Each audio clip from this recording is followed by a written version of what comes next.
الحمد لله الذي أمرنا بترك المعاصي وفعل الطاعات.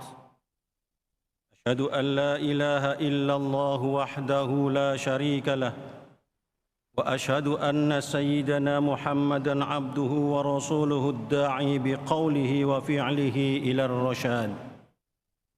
اللهم صل وسلم على سيدنا محمد وعلى آله وأصحابه الهادين للصواب، وعلى التابعين لهم بإحسان إلى يوم المآب. أما بعد، فيا أيها المسلمون، اتقوا الله حق تقاته ولا تموتن إلا وأنتم مسلمون. فقد قال الله تعالى في كتابه الكريم: أعوذ بالله من الشيطان الرجيم، بسم الله الرحمن الرحيم. يا أيها الذين آمنوا إنما الخمر والميسر والأنصاب والأزلام رجس من عمل الشيطان فاجتنبوه لعلكم تفلحون. صدق الله العظيم. Hadirin sidang Jum'ah rahimakumullah. Melalui mimbar yang mulia ini, khatib berwasiat kepada pribadi khatib khususnya dan hadirin sekalian pada umumnya untuk senantiasa meningkatkan takwa kita kepada Allah Subhanahu wa taala dengan sebenar-benarnya takwa. Sebab dengan dasar ketakwaan inilah segala sesuatu yang sedang dan akan kita kerjakan, insya Allah senantiasa ada dalam lindungan, bimbingan, dan ridha Allah Subhanahu wa taala.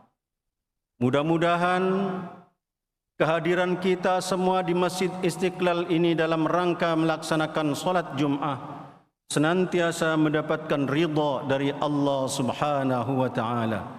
Amin ya rabbal alamin. Hadirin sidang Jum'ah rahimakumullah. Di era digital yang serba canggih ini, judi online telah menjadi ancaman besar yang mengintai masyarakat, terutama masyarakat Indonesia. Di balik kemudahan akses dan janji keuntungan instan, judi online menyimpan bahaya yang merusak dari berbagai perspektif, termasuk perspektif dalam Islam.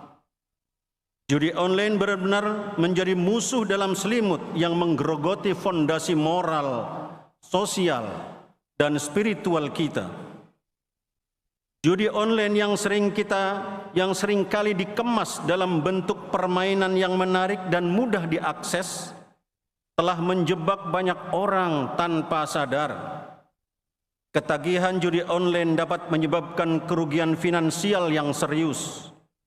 Banyak individu yang terjerat utang besar karena sulit mengendalikan hasrat bermain dan berharap menang besar dari judi online.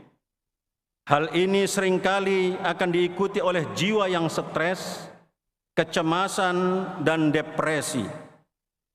Sebuah studi menunjukkan bahwa ketergantungan pada judi online dapat memicu gangguan kesehatan mental yang serius, termasuk perilaku bunuh diri.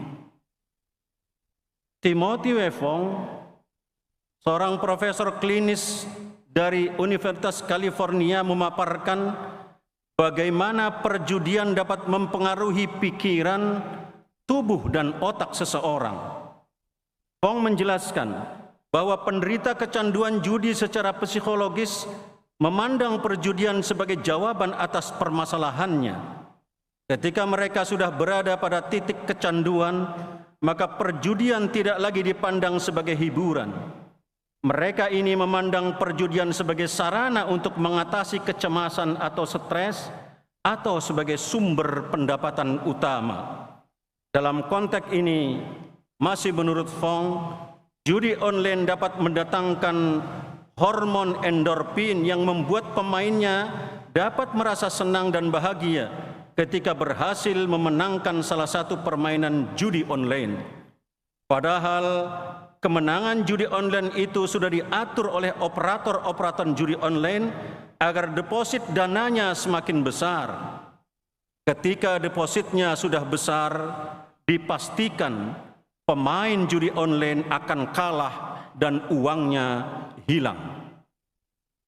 Sementara itu, Kepala Divisi Psikiatri RSCM, Dr. Kristiana, menegaskan bahwa beban yang ditimbulkan atau kerusakan yang ditimbulkan akibat kecanduan judi online bisa 6 kali lipat lebih buruk dibanding pengguna narkoba.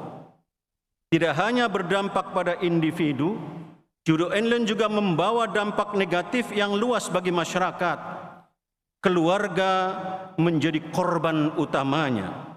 Dengan banyaknya hubungan yang rusak akibat perilaku judi yang tidak terkendali, keretakan rumah tangga, perceraian dan kekerasan rumah tangga seringkali menjadi akhir dari kisah tragis para pecandu judi online.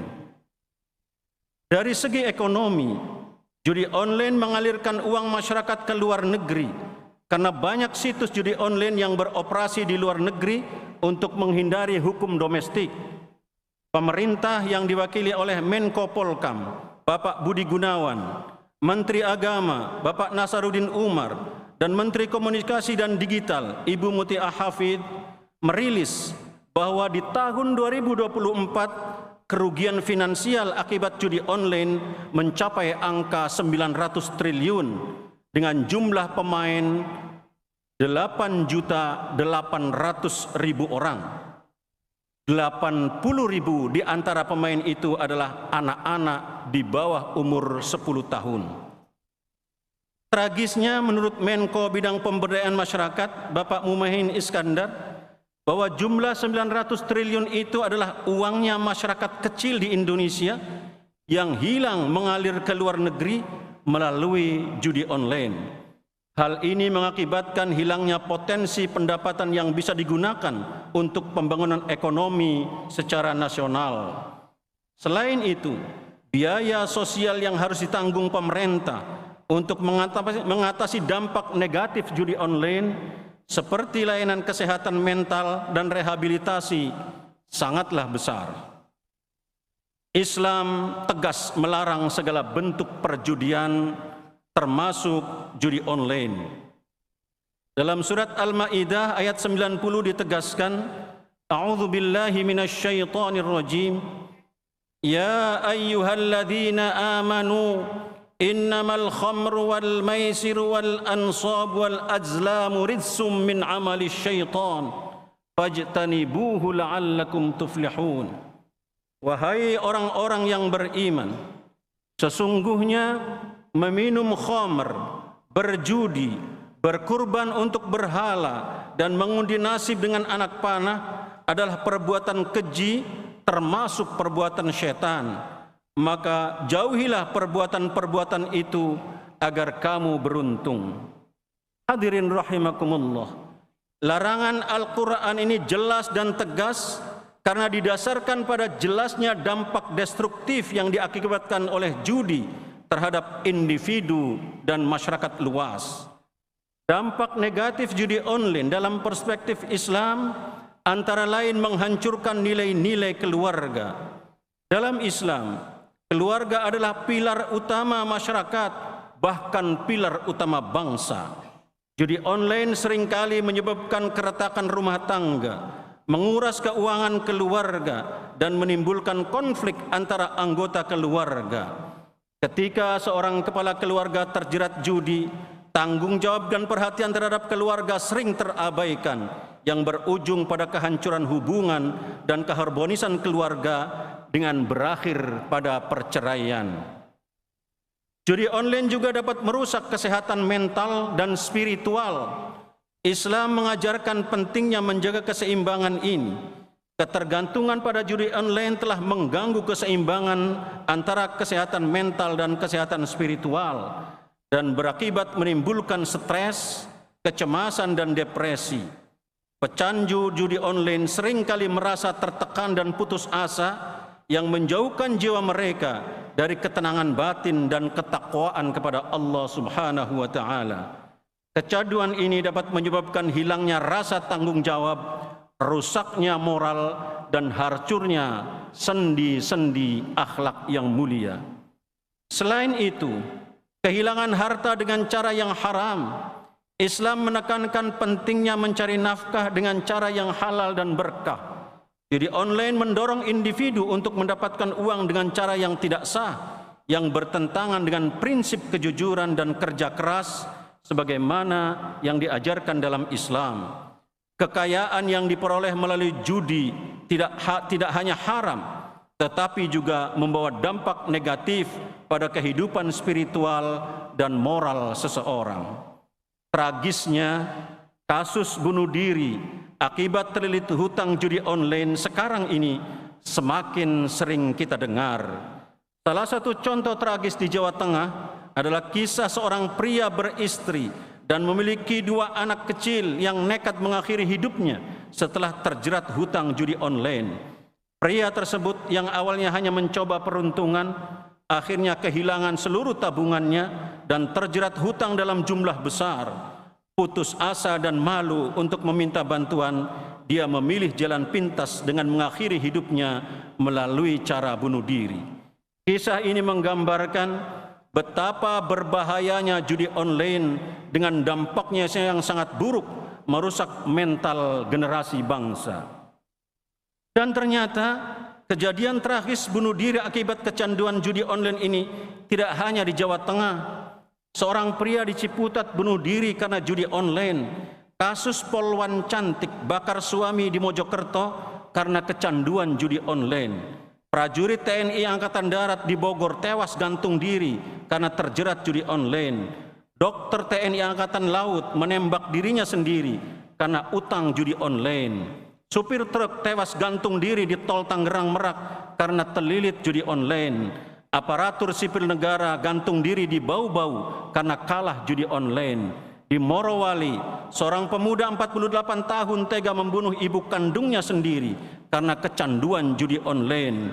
Remaja di Kediri gantung diri di dapur karena terjerat hutang untuk main judi online. Pekerja IKN asal Ciamis, dia gantung diri karena uangnya habis untuk main judi online. Buruh pabrik di Cikupa gantung diri karena kecanduan judi online. Dan masih banyak lagi kisah yang sangat tragis karena judi online. Sementara itu, RSCM melaporkan tengah merawat 126 pasien rawat jalan dan 46 pasien rawat inap akibat kecanduan judi online. Bahkan angka ini meningkat 3 kali lipat dibanding tahun 2023 yang lalu. Data dan fakta ini membuktikan bahwa judi online sangat merusak bagi pribadi, merontokkan tatanan keluarga, dan bahkan menghancurkan generasi bangsa. Karena itu hadirin sidang Jumat rahimakumullah, sekarang kita berada pada darurat judi online yang harus segera dicarikan jalan keluarnya. Maka di tahun baru 2025 ini, dan sekaligus kita memasuki gerbang Ramadan, yaitu bulan Rajab, kami mengajak kepada semuanya. Pertama, seluruh elemen bangsa harus merapatkan barisan, mengatur langkah untuk bersama-sama melakukan perlawanan terhadap judi online, guna menyelamatkan bangsa dari orang-orang yang hanya punya angan-angan belaka. Memberantas judi online bukan hanya tanggung jawab pemerintah, tapi tanggung jawab kita bersama. Pemerintah harus memperkuat penegakan hukum terhadap pelaku dan situs-situs judi online, memblokir akses ke situs-situs judi online. Langkah ini penting untuk melindungi masyarakat dari godaan judi online. Yang ketiga, pendidikan agama yang komprehensif juga harus ditingkatkan melalui sekolah dan madrasah untuk memberikan pemahaman mendalam tentang bahaya judi online. Masjid dengan para ustadz dan jamaahnya, pesantren dengan kiai dan para santrinya, dan lembaga pendidikan Islam dengan para guru dan dosennya, serta seluruh penyuluh agama di lapangan harus aktif menyebarkan informasi dan memberikan edukasi kepada masyarakat tentang bahaya dan dampak buruk yang ditimbulkan oleh judi online. Sekarang sudah harus ada lembaga yang menangani rehabilitasi korban judi online yang berbasis agama. Program ini harus mencakup bimbingan spiritual, konseling, dan dukungan komunitas untuk membantu para pecandu agar bisa pulih dan kembali ke jalan yang benar. Pemberdayaan ekonomi halal juga merupakan langkah penting dalam mengatasi masalah ini. Mendorong masyarakat untuk terlibat dalam usaha ekonomi yang halal dapat menjadi alternatif untuk mengalihkan perhatian dari aktivitas judi. Islam mengajarkan bahwa mencari nafkah melalui cara yang halal membawa berkah dan ketenangan dalam kehidupan. Demikian khutbah yang singkat yang dapat kami sampaikan. Semoga Allah Subhanahu wa Ta'ala senantiasa memberikan bimbingannya kepada kita sekalian untuk mampu memberantas segala bentuk maksiat di lingkungan kita, di negara kita, bahkan bangsa kita, sehingga kita mampu ke depan untuk membangun Indonesia yang gemah ripah loh jinawi tata tentrem kartara harja baldatun thayyibatun wa rabbun ghafur. Barakallahu li wa lakum fil Qur'anil azim wa nafa'ani wa iyyakum bima fihi minal ayati wa dzikril hakim wa taqabbala minni wa minkum tilawatahu innahu huwal ghafurur rahim.